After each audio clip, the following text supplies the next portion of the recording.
پہنچ گیا وہ تو مکے، اس کے لیے کوئی اندیشہ نہیں رہا۔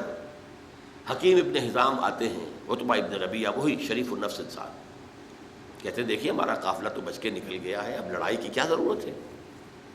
آپ کی حیثیت ایسی ہے کہ آپ اگر چاہیں تو یہ خوریزی رک سکتی ہے۔ دونوں مل کر آئے، جو ہوک اعظم تھا سب سے بڑا، ابو جہل اس کے پاس۔ جب عتبہ نے یہ بات پیش کی اور ساتھ ہی یہ کہا کہ وہ جو ہمارا ایک آدمی قتل ہو گیا تھا محمد کے آدمیوں کے ہاتھوں صلی اللہ علیہ وسلم، اس کی دیت، اس کا خون بہا میں ادا کر دیتا ہوں، باقی یہ کہ ہمارا قافلہ تو بچ کے نکل ہی گیا ہے، تو خام خواہ اس خوریزی سے جو ہے ایوائڈ کریں، واپس چلیں۔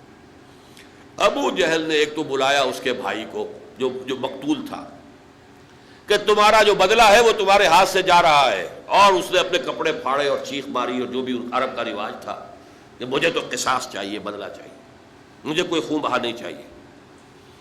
اور پھر تانا دیا اس نے کہ عتبہ شاید تم پر بزدلی طاری ہو گئی کہ تمہارا اپنا بیٹا حذیفہ جو ہے وہ سامنے مقابلے میں ہے۔ اب یہ بہت بڑا تانا تھا عرب کے لیے، شریف النفس اور شریف النسب جو ہے۔ اس نے کہا اچھا اب یہ کل معلوم ہوگا کہ کون بزدل ہے اور کون بہادر ہے۔ چنانچہ اگلے دن سب سے پہلے عتبہ میدان میں آیا ہے، اپنے بھائی کو لے کر، شیبہ کو، اپنے بیٹے ولید کو لے کر۔ مبارزت ہوئی، ادھر سے 3 انصاری صحابی نکلے، پوچھا کون ہو تم لوگ؟ کہا ہم انصار مدینہ میں سے۔ کہ نہیں ہمیں تم سے کوئی سروکار نہیں، ہمیں اپنے لوگوں سے لڑنا ہے، برابر کے لوگ چاہیے ہمیں۔ اس پر پھر حضرت حذیفہ نکلنے لگے اپنے باپ کے مقابلے کے لیے، تو حضور نے روک دیا، اشارہ کر دیا۔ پھر حضرت علی، حضرت حمزہ اور حضرت عبیدہ، یہ 3 افراد نکلے، عبیدہ ابن حارث، اور پہلا قتل حضرت حمزہ کے ہاتھوں عتبہ کا، وہی جو جنگ روکنا چاہتا تھا لیکن تانا برداشت نہیں کر سکا کہ یہ معلوم ہوتا ہے تم بزدلی دکھا رہے ہو کہ بیٹا مقابلے میں آیا ہوا ہے۔ بہرحال اس کو اللہ تعالیٰ نے جو فتح عطا فرمائی اپنی نصرت خصوصی سے، اس کو یوم الفرقان قرار دیا گیا۔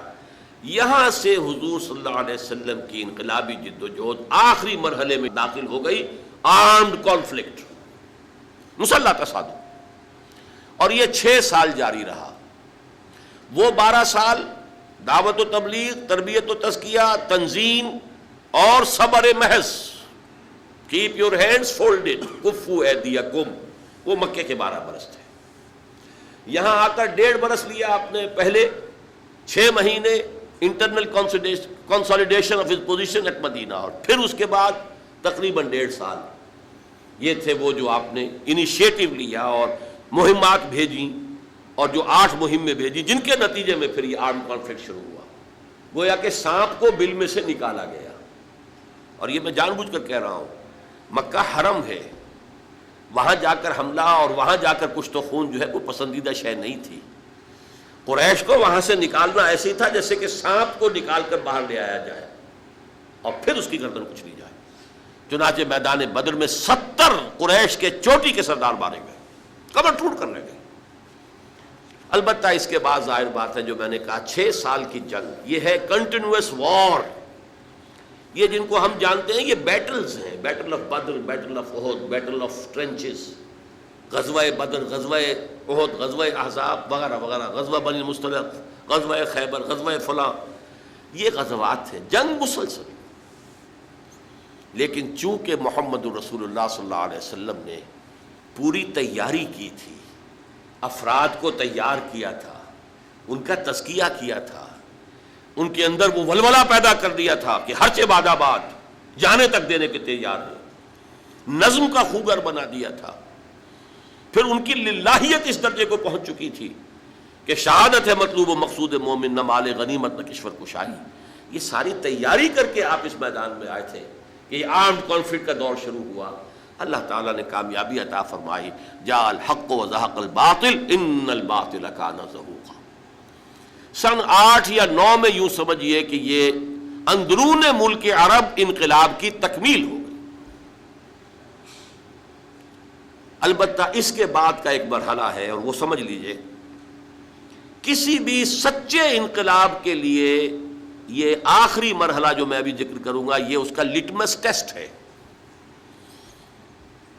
ٹرو ریولوشن، حقیقی انقلاب صرف وہ ہوتا ہے جو کسی جغرافیائی یا قومی یا ملکی حدود کے اندر محدود نہیں رہتا، وہ پھیلتا ہے، ایکسپورٹ ہوتا ہے، اس لیے کہ وہ نظریے کی بنیاد پر ہوتا ہے. نظریہ جو ہے اسے کوئی پاسپورٹ درکار نہیں، کوئی ویزا درکار نہیں، وہ تو جیسے بادل ادھر سے ادھر جا رہے ہیں، ہوا ادھر سے ادھر جا رہے ہیں، نظریہ بھی جائے گا. نظریہ پھیلے گا تو اس انقلاب کی جو ہے وہ توسیع ہوگی. تو جو انقلاب اپنے آپ کو انقلاب تو کہے لیکن کسی حدود کے اندر رہ جائے محدود ہو کر، وہ انقلاب حقیقی نہیں ہے، اپرنٹ انقلاب ہے، ظاہری طور پر انقلاب کہیں گے. اس کی سب سے بڑی مثال ایران کا انقلاب ہے. وہ حقیقی انقلاب نہیں ہے، اگرچہ اپرنٹ انقلاب ہے کہ بادشاہت ختم ہوئی، علماء کی حکومت قائم ہو گئی، لیکن حقیقی انقلاب نہیں ہے، اس کی تصدیق نہیں ہو سکی. ایکسپورٹ کی کوشش کی گئی پاکستان میں، جو یہاں کچھ اہل تشیع نے ایگریسو انداز اختیار کیا تھا، آپ کو معلوم یاد ہوگا 1979 کے انقلاب ایران کے بعد، اگرچہ یہ کہ بہرحال ان کو کامیابی حاصل نہیں ہوئی. یا پھر ایکسپورٹ ہو سکتا تھا سب سے زیادہ آسانی کے ساتھ، وہ عراق میں ملحق بھی تھا، اور 55% آبادی جو ہے عراق کی وہ شیعوں پر مشتمل ہے. لیکن وہاں بھی ایک اسٹریٹجک غلطی ہوئی خمینی صاحب سے، اور بڑی ہوشیاری کا ثبوت دیا خدام حسین نے، جس نے اسے عرب اور عجم کا کانفلکٹ بنا دیا. اصولی وہ بات نہ رہی، بلکہ یہ گویا کہ نیشنلزم آ گیا، ایرانی نیشنلزم ورسس عرب نیشنلزم. بہرحال کسی بھی ٹرو ریولوشن کا لٹمس ٹیسٹ یہ ہے کہ وہ حدود سے باہر نکلتا ہے. انقلاب فرانس وہ صرف فرانس تک تو نہیں رہا، وہ تو پوری دنیا میں جمہوریت کا دورہ ہے. انقلاب روس کہاں؟ لیٹن امریکہ. کہاں؟ یہ ابھی تک جہاں پہ بیٹھا ہوا ہے وہ کیوبا. کہاں سے کہاں تک پہنچا. تو انقلاب جو ہے وہ حاصل. یہی وجہ ہے کہ حضور کے انقلاب کا بین الاقوامی یا عالمی مرحلہ بھی فوراً شروع ہو گیا، جس کا آغاز حضور خود کر گئے.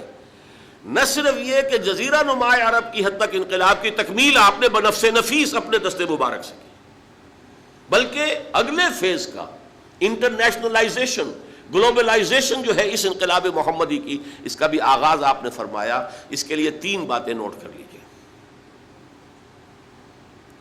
جب تک صلح حدیبیہ نہیں ہو گئی، جسے قرآن نے انا فتحنا لک فتحا مبینہ قرار دیا، حضور نے باہر نہ کوئی داعی بھیجا، نہ مبلغ بھیجا، نہ کوئی نامہ مبارک بھیجا، کچھ نہیں.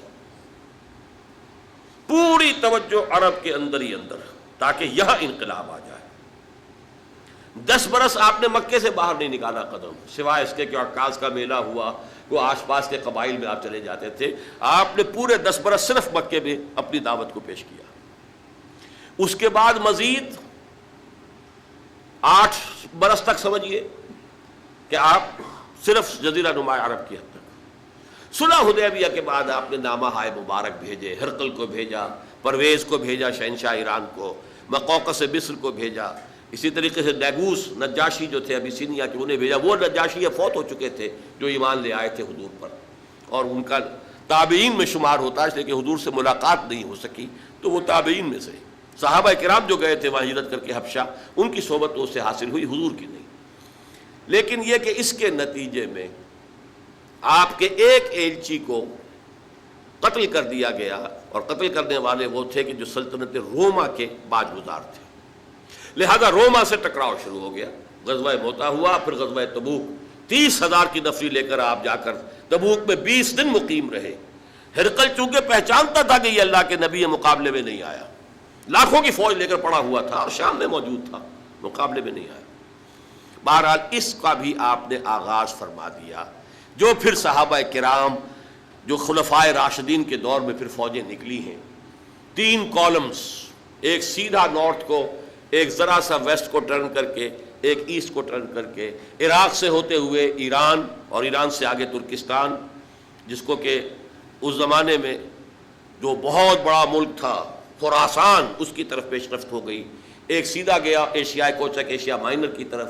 ایک ذرا ویسٹ سے ہو کر شام سے، فلسطین سے ہوتا ہوا، صحرائے سینا سے ہو کر مصر، اور پھر یہ لیبیا وغیرہ ہوتا ہوا یہ اٹلانٹک کی طرف. یہ 3 کالمز